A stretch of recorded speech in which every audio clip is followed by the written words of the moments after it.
terlambat lagi datang sholat, apa modal tak nanti menghadap kepada Allah? Maka akan di akhirat nanti dikubur, bapak menyesal. Kenapa kasihan saya selalu terlambat?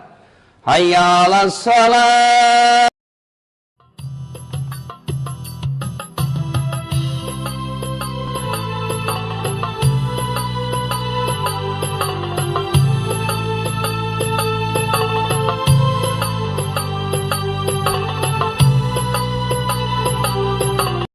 Ada beberapa orang yang menyesal setelah tiba di kubur. Menyesal mereka sebab apa? Satu, enggan bersedekah. Selama hidupnya dari pagi sampai pagi lagi lembur cari nafkah. Bahkan dia tinggalkan sholatnya, dia tinggalkan keluarganya, menghalalkan segala cara. Dia dapat itu harta, bisa bikin rumah yang mewah, punya mobil yang bagus, punya tabungan deposito yang banyak. Tapi ketika dia meninggal, tidak punya sedekah. Rumahmu, depositomu, mobilmu, bukan kau yang punya. Apa yang kau bawa? Hanya selembar kain kafan. Kaos kaki dilarang, cincin tidak boleh, baju tidak boleh, kain kafan. Kain yang paling murah. Biar bapak pejabat tinggi, biar bapak kaya, tidak bisa kasih tahu kain kafannya sutra. Tidak, kain yang paling murah. Selama kita hidup, parfum yang kita pakai berjuta-juta harganya, tapi begitu bapak mati, apa parfum dipakai? Kapur barus. Maka menyesallah ketika masuk di kubur, karena dia tidak bersedekah. Kenapa?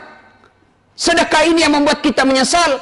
Sebab puasa, haji, zakat, sholat hanya kita nikmati ketika kita lakukan saat di dunia. Ketika bapak sholat, puasa, haji, didapat pahalanya ketika kita di dunia. Tapi yang namanya sedekah, namoni mati nih, biar kita sudah jadi jasad, tinggal tulang belulang, tapi masjid yang kita bangun, sekolah yang kita bangun, pesantren yang kita ikut bangun, selama pesantren, masjid, sekolah itu dimanfaatkan, selama itu kiriman pahala datang kepada kita, meskipun kita sudah dikubur. Ini disebut amal jariah. Maka orang yang tidak bersedekah ketika dia hidup, dia akan menyesal di akhirat kelak. Bapak-bapak, ini yang rumah tak ada di sini, begitu meninggal siapa punya? Ahli waris. Ya bagus kalau rumah tak dipakai pengajian. Tapi kalau nak pakai mesum anak tak, nah bawa mi ceweknya sama siswa, kos-kosan mi, nah pakai berzina rumah tak, kate menderita di kubur. Maka sebelum segalanya terjadi, penyesalan itu sedekahlah.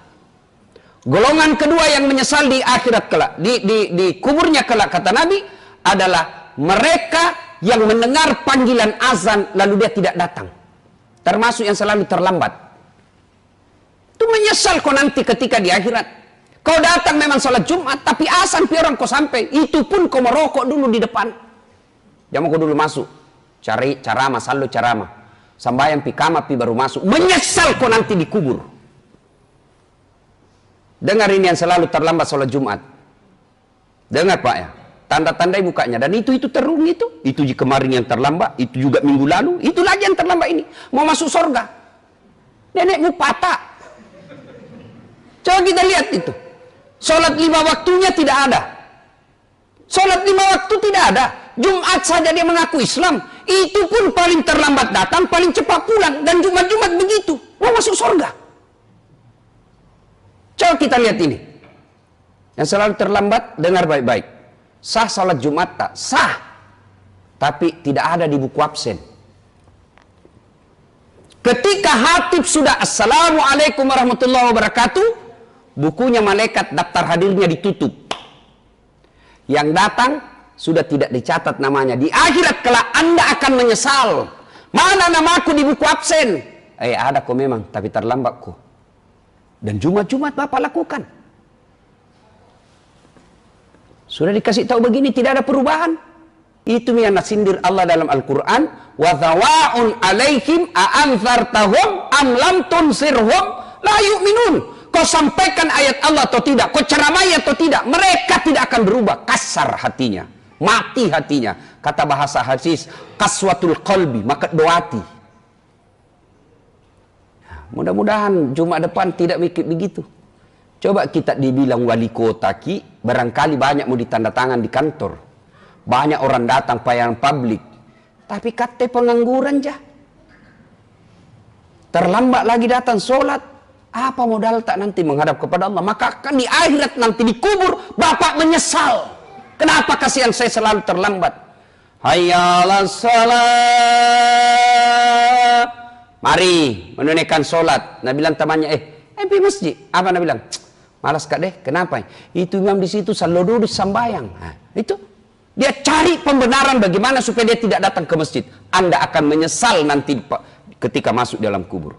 Dan pada saat menyesal itu tidak ada lagi, tidak boleh aku lagi kembali. Beda kalau kita pergi ke kampung, wah menyesal saya tidak bawa laptop, masih bisa dikirim panter. Tapi ketika masuk di kubur tidak ada lagi. Nah, yang ketiga kata Nabi, orang yang menyesal nanti di akhirat adalah orang yang memutuskan tali silaturahim. Itu nasi salah-salah. Orang yang suka bertengkar. Selesai mi kampret sama cebong. Tinggalkan itu. Sudah mi dilantik presiden. Prabowo sudah jadi menteri. Kate masih bertengkar cebong kampret. Ini dekat lagi kita. Desember nanti ini ada lagi pilih wali Makassar. Silakan berbeda pilihan, tapi jangan bertengkar gara-gara beda pilihan. Kita berpecah belah, termasuk di antara kita. Masjid kadang-kala berpecah belah. Gara-gara apa? Gara-gara beda mazhab. Zaman saya kecil kalau orang berbeda mazhab tidak bertengkar, tidak ribut di medsos. Kita salat subuh, Allahu Akbar. Ternyata di samping tidak kunut, tidak diprotes itu. Langsung jadi saja Allah, tidak kunut di samping Muhammadiyah. Itu saja dibilang dulu. Sekarang baku maki kita di medsos. Seolah-olah kita beda nabi. Sama kiblat tak, sama akidah tak, sama dua kalimat syahadat tak. Masa gara-gara beda mazhab, beda sudut pandang, kita saling memaki, bahkan akhirnya tidak mau datang ke masjid karena dia tidak setuju dengan pendapat ustadz yang ada di masjid itu. Orang yang memutuskan silaturahim di akhirat kelak akan menyesal. Dan sebelum itu segalanya terjadi, maka penuhi sekarang ini. Kalau bapak yang tadinya malas bersedekah, pulang ke sholat Jumat ini, sedekahlah. Yang selama ini masih selalu terlambat sholat Jumat, minggu depan kita lakukan. Datang lebih awal, selesai sholat Jumat, jangkit juga langsung pulang. Dia mungkin nanti itu yang paling terlambat datang, dia juga itu cepat pulang nanti. Lihat begini ya. Tanda-tanda beda, itu paling terlambat datang, begitu assalamualaikum langsung lompat, dia tonji itu. Dan dia lagi minggu depan. Nah, apa susahnya Pak? Kita semua punya masalah. Ketika ada masalah seperti ini, selesai ke salat Jumat, tinggal ke 5 menit. Mengadu kepada Allah, minta pertolongan kepada Allah. Ya Allah capek makasihan, 3 tahun ini jadi sarjana tidak punya kerja. Kau melarang saya menyogok, kau melarang saya nepotisme, engkau mengharamkan yang dilarang agama. Tapi saya mau kerja ya Allah. Minta pertolonganmu ya Allah. Tidak ada daya dan kekuatan. Kalau engkau menolong saya Allah, tidak ada kekuatan manusia yang bisa menghalangi. Minta nangis kepada Allah. Minta kepada Allah. Sesuai janji Allah. Ud'uni astajib lakum. Mintaku kepadaku. Pasti saya kasih kok. Itu janji Allah. Banyak dosa aku Ustaz. Apa Allah mendengar saya? Banyak dosa tak. Ampunan Allah jauh lebih banyak. Apa Allah tidak mendengar doa orang berdosa? Tidak. Kalau Allah tidak mendengar orang yang berdosa, maka tidak ada doa dikabulkan di dunia. Kenapa? Tanjak-tanjak penuh dosa aja semua ini.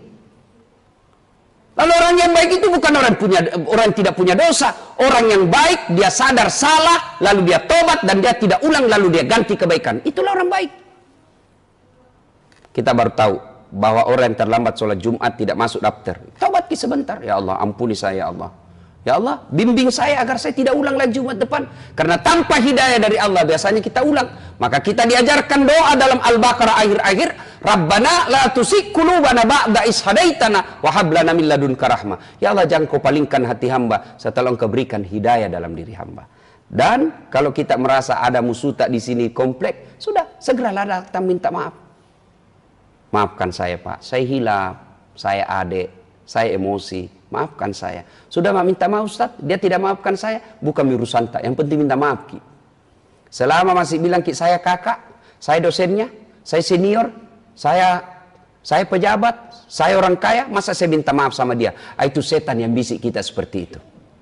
Innallaha yuhibbut tawwabina. Allah mencintai bukan yang profesor, bukan yang kaya, bukan yang tinggi jabatannya. Allah mencintai orang-orang yang bertakwa. Dan ciri-ciri orang yang bertakwa adalah saling memaafkan. Semoga ada manfaat, lebih dan kurangnya mohon dimaafkan. Nun wal kalam yasturun billahi fi sabilil haq. Barakallahu li wa lakum wa izza'il mu'minin innahu huwal ghafurur rahim.